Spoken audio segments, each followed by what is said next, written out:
10 minutes. Le podcast des Français dans le monde. Françaisdanslemonde.fr. Aujourd'hui, c'est Anouk, la femme qui murmure à l'oreille des chevaux.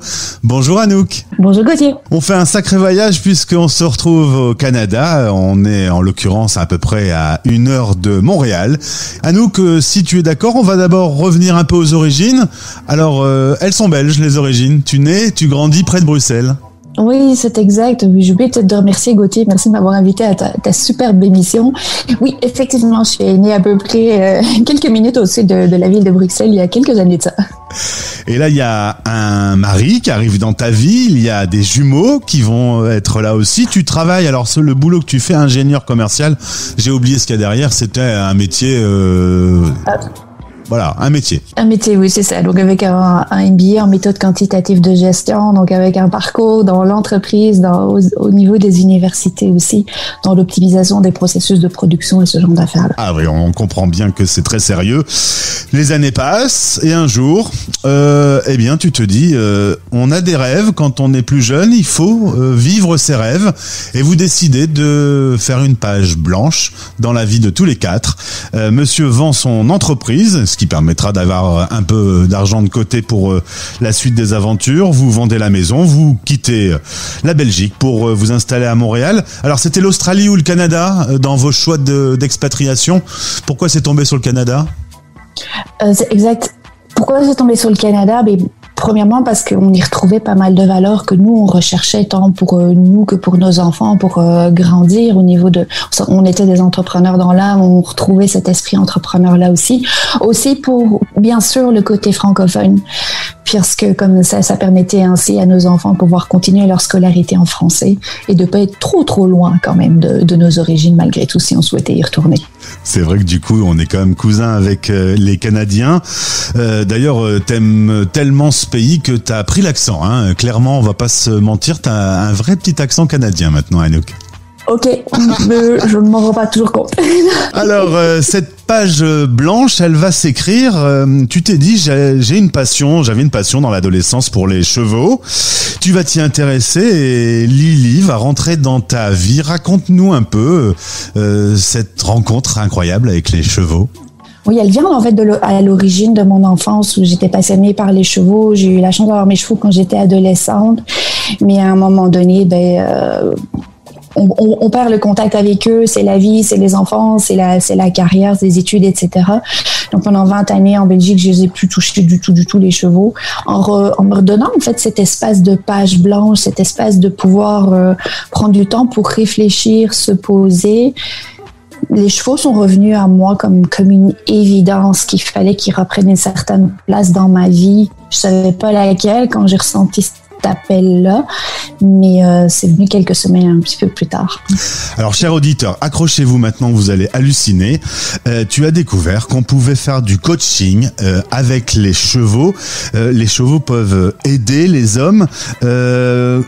C'est quoi le mécanisme ? C'est un animal de troupeau et le cheval analyse l'homme. C'est comme ça qu'on démarche, qu'on comprend l'explication ? Oui, c'est exact, parce que le coaching, le principe, on connaît assez bien. En général, c'est d'humain à humain. Puis, on aide les humains à se transformer au travers de relations simplement d'homme à homme. Ici, on introduit en fait un troisième coach, qui est le cheval, qui est effectivement, on va aller chercher 2 caractéristiques majeures. Un, que c'est un animal de proie, donc il y a une hypersensibilité qui va lire son environnement en permanence, en ce compris chaque humain ou chaque équipe qui vient dans son espace à lui, qui va vérifier est-ce que c'est un prédateur, est-ce qu'il me veut du bien, du mal, c'est quoi ses intentions, est-ce que je peux lui faire confiance ou pas. Toute une série de caractéristiques. Et pourquoi il accepte de collaborer ou pas avec l'humain, c'est parce que effectivement, c'est la deuxième caractéristique, c'est un animal de troupeau. Il vit ensemble, il vit jamais tout seul. Donc, quand il rencontre un humain, il se dit, tiens, est-ce que je vais l'intégrer dans mon troupeau? Oui, non, mais alors, s'il vient dans mon troupeau, c'est quoi son travail? C'est quoi son rôle? C'est quoi sa place? Donc, ça permet en fait d'avoir des interactions extrêmement intéressantes qui vont aller travailler sur des thèmes qui sont finalement les mêmes qu'on rencontre en entreprise. Alors justement, les entreprises peuvent envoyer chez toi des cadres, des responsables de pôle ou viennent en équipe et vont travailler avec le cheval et vont apprendre à vivre ensemble, à progresser, à analyser l'autre, etc. Oui, tout à fait. Donc, les interactions, en fait, sont créées en fonction des besoins, soit de la personne individuelle qui vient chez nous, soit de l'équipe qui vient chez nous. Donc, ça dépendra du thème qui est souhaité. Est-ce qu'ils veulent développer leur leadership? Est-ce qu'ils veulent développer la communication entre eux? Est-ce qu'ils veulent développer leur cohésion? Est-ce qu'éventuellement, il y a quelques tensions dans l'équipe et comment est-ce qu'on peut les résoudre? Donc, en fonction des thèmes qui sont choisis par l'entreprise et des objectifs qui sont définis, nous, on va créer différentes interactions entre les humains et les chevaux de manière, des interactions qu'on va à ce moment-là, on va mettre un contexte autour, qui vont aller révéler qu'est-ce qui est dans le chemin actuellement ou quelles sont les forces. On travaille toujours sur les deux. C'est quoi les talents, c'est quoi les forces, mais c'est quoi qui est dans le chemin aussi. Et donc, on va jouer avec du fun, bien sûr, mais on va jouer avec des apprentissages profonds que les chevaux vont nous refléter. Alors, ça s'appelle Wasabi Coaching et Leadership. C'est donc un concept, moi, j'avais jamais entendu parler de ça. La question est un peu stupide, mais ça fonctionne? Oui, ça fonctionne et ça fonctionne extrêmement bien. Donc, je dirais, je sais pas si ta question c'est est-ce que ça fonctionne? Est-ce qu'il y a des gens qui viennent faire ça? Oui, de plus en plus, mais comme tu le dis, c'est assez novateur, c'est peu connu, surtout ici au Québec, c'est un petit peu plus connu aux États-Unis, un petit peu plus déjà en Europe aussi, en France, ça s'appelle l'équi-coaching. Donc, on va retrouver de plus en plus d'entreprises qui viennent participer à ce genre d'événements-là. Est-ce que ça marche par rapport à la technique? Est-ce que les gens ressortent vraiment grandis et transformés? Oui. Puis là, il y a des études scientifiques qui ont été en fait portées avec succès, qui ont apporté, si tu veux, un regard plus scientifique par rapport à ce que nous on fait, qui démontre en fait que le taux de rétention et de transformation approche des 92% sur le long terme, ce qui est rare pour ce genre de formation-là.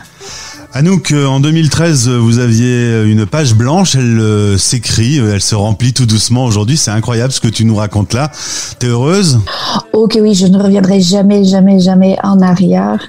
Il faut savoir que si au moment de la page blanche, il y a eu un autre événement, c'est que j'ai été frappée par la maladie. Ça donne comme plus d'options pour revenir en arrière. Une fois qu'on fait les choix, une fois qu'on choisit de vivre de sa passion, de vivre ses rêves, c'est aussi un mécanisme pour moi de survie. Mais dans ce mécanisme de survie, c'est comme dans toutes les entreprises, il y a des hauts et des bas, mais le bonheur, il est là tous les jours. Et donc pour ça, c'est magnifique.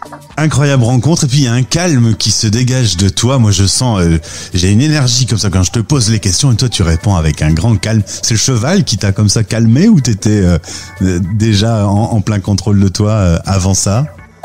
Non, je pense que le cheval a changé pas mal de choses à l'intérieur de moi. Effectivement, à force de les côtoyer tous les jours, matin, midi et soir, je pense qu'ils ont quand même une influence sur ce calme. Ça n'empêche pas qu'à l'intérieur, ça peut bouillonner aussi, mais c'est quelque chose qui est important dans mon métier aussi. Il faut que je reste calme, sinon où est-ce que je peux emmener mes clients? Je peux les emmener si je suis pas calme moi-même.